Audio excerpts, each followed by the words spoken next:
In this section, we're going to talk about Cisco Unified Customer Voice Portal, the CVP server, or in short, you also call it Unified CVP.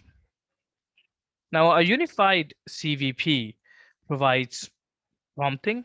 A customer calls in, and then uh, the customer is given certain options, right? Like, hello, thank you for calling ABC Corporation. Press 1 for this, 2 for that, and so on. Uh, it also is able to collect the information from the customer, based on the prompts that it provides to the caller. It also provides the call control services using HTML or VXML, the standard web-based technologies. It's a server which is basically responsible for the call queuing and the prompting and the collection of the information. So in the earlier section, we were talking about Cisco UCCE, wherein we talked about different components and its work. In this section, we're going to focus on the CVP part of it. Okay, so if you talk about the various components, the subcomponents of Cisco Unified CVP server, we first of all we have got the call server, this guy here. The call server, then you would notice that it has got two different subcomponents, SIP service and ICM service. So this is one of the component, and then you have got your media server, right? And then you have got your VXML server. So the media server is the server typically where you have got all your audio files saved, right? And that's what gets played to the customer, to the caller, I mean. The VXML server is also the component of CVP, which interacts with the voice browser, the VVB, over VXML pages. It takes the information from UCC Enterprise and then send it to the voice browser via, while updating the fields that it receives from UCCE to the voice browser, which then parses the VXML document received by the VXML server component. So these subcomponents, the media server, VXML server, or the call server, are mainly, are basically the uh, I would say that CVP constitutes of these main three components: media server, VXML server, and then you have got your call server. Okay, CVP reporting server is optional. You do not have it in every deployment, but in case you need certain features like courtesy callback, then you require CVP reporting server. But in principle, this CVP server uh, you know is made of these subcomponents. Okay, now when we talk about the CVP server overall, it is very tightly integrated with UCCE, okay, for many application controls. So it interacts with CCE using the VRUPG that we discussed. So the VRUPG basically allows these two people to talk to each other. Remember we talked about that no conversation happens amongst the components, right, without involving the PG in terms of UCCE, right? So the CVP is going to talk to the UCCE using a specific PG, which is called VRUPG. Um, the unified CC scripting environment, right? This guy here has got, you could do the scripting as well, right? So in this, all the steps, for instance, play media, play data, menu, collect information, these all are, programmed here, but then to be executed, UCC scripts invokes external VXML application, uh, for the execution by the CVP VXML server. Okay, so this is all done here, but commanded by this guy UCC here.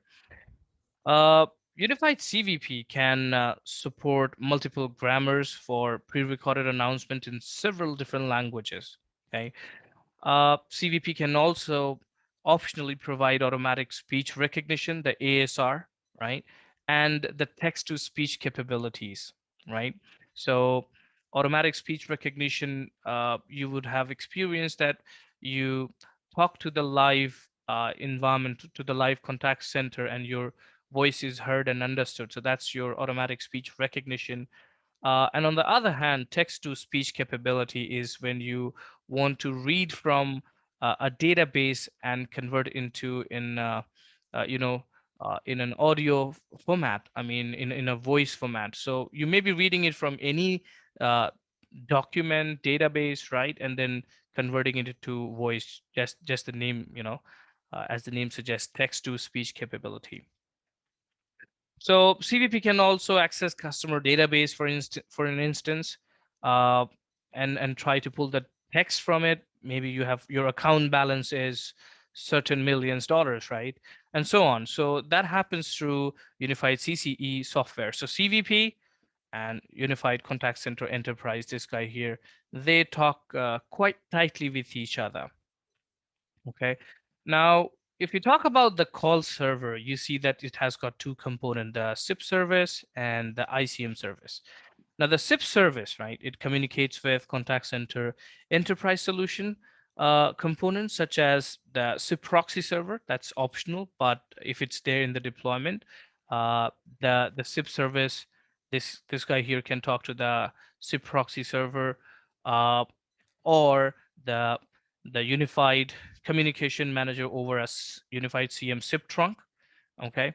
Uh, and the ingress gateway, this guy here, it can talk to the CVP over SIP, right? So basically, any SIP conversation happening, you would see that SIP component of the call server, SIP service component of the call server gets engaged, whether it's between the overall CVP server to the Cisco Unified Communication Manager, or to the voice browser, or to the ingress egress gateway. So any call comes in, hits this gateway here, and then this through the SIP signaling, it comes to the call server, which is basically a part of the CVP server.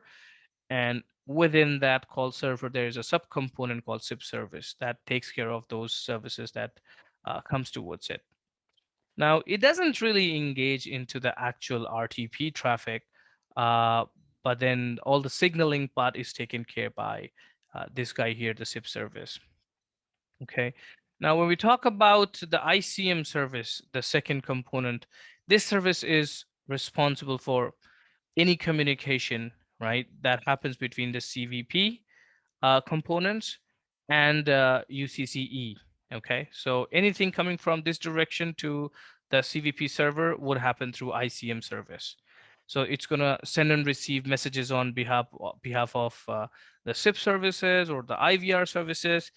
Guys, anything you need, come to me. If you want to talk to UCCE, I'm the guy that you're going to be relying on. Okay. So no conversation between the CVP server and UCCE happens without engaging ICM service. So this is the guy which keeps on talking to the UCCE.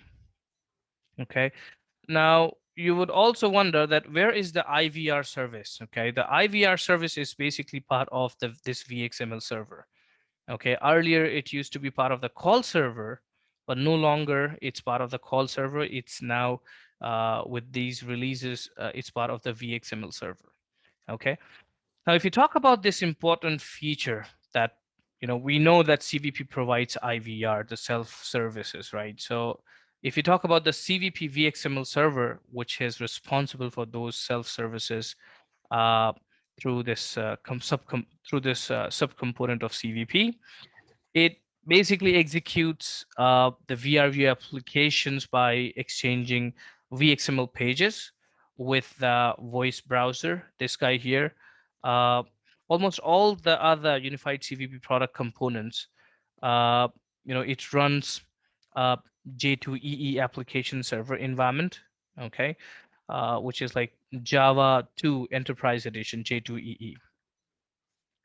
The VXML server applications are written using Cisco Unified Call Studio, right? So that's a component that are deployed to the VXML server for execution. Okay, the applications are invoked on and as needed based on the micro applications which must be executed from within the UCCE routing script. Okay. So the VXML server can also be deployed in standalone configuration that does not include any UCCE component. Okay, so this is just an FYI. But typically you would see that CVP would be integrated with UCCE and not just in a standalone setup. But yes, if you do not want to have your UCCE to work with your CVP, you want specific you know way to the call to be handled through IVR, right? Then you can simply have your CVP in a standalone mode. Okay. The IVR service, what we talked about, that is no longer on the call server component.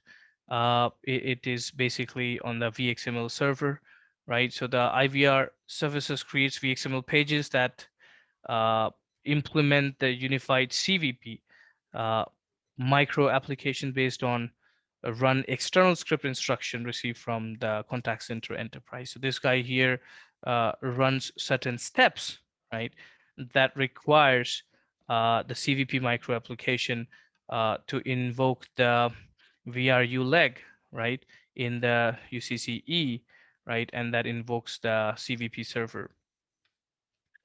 Uh, Now, if we talk about the media server here, the media server component is simply a web server.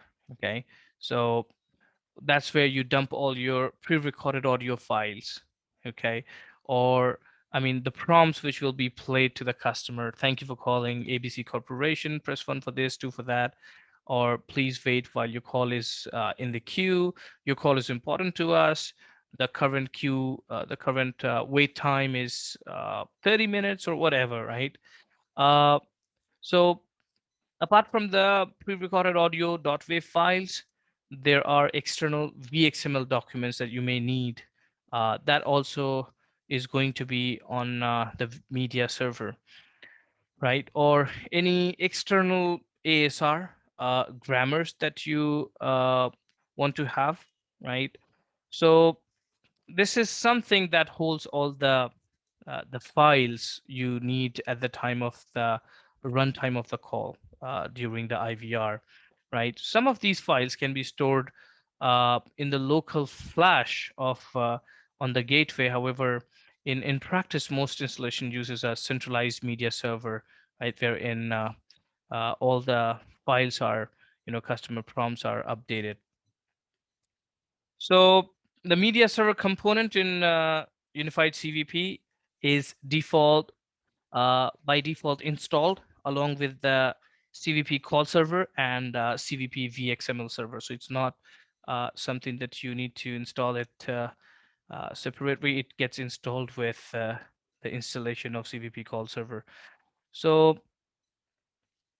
the media server, when you talk about the deployment, it can be as a simplex operation or maybe as a redundant pair, two media servers, or with supported load balancers in a farm. So, right, so the voice browser, uh, you know, caches many .wav files, what is quite frequently being exchanged, right? So if it doesn't have that file, it fetches it from the media server, and it keeps a hold of those most used audio files in its local cache, uh, and that's what makes it, less exchange between the media server and the voice browser, to so that it's there to be played locally. Okay. Uh, All right, so in terms of CVP server, this is it for now. We're gonna talk about the CVP, different components by logging into the CVP server with the help of our CVP operations console server. So you cannot control the CVP server by logging into the CVP server itself, but as an administrator, there is one more component that's not listed here.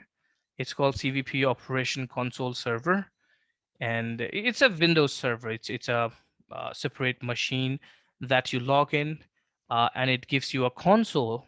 You log into that console. It's a browser-based application, and it gives you the administration and configuration capability for all the unified CVP product components that are listed right here. Okay, so the operation console is required component in all unified CVP deployment, and that's what your love needs to be in case you want to do the administration for CVP server. That's the most important thing, and that's where you would spend most of the time. Okay, the operation console uh, must be configured, must be run on a separate server from other than unified CVP devices. You would not be installing it on the same device. So basically, you connect you open unified operation console, and you monitor, you administer, you make changes, you do the configurations for different components of the CVP.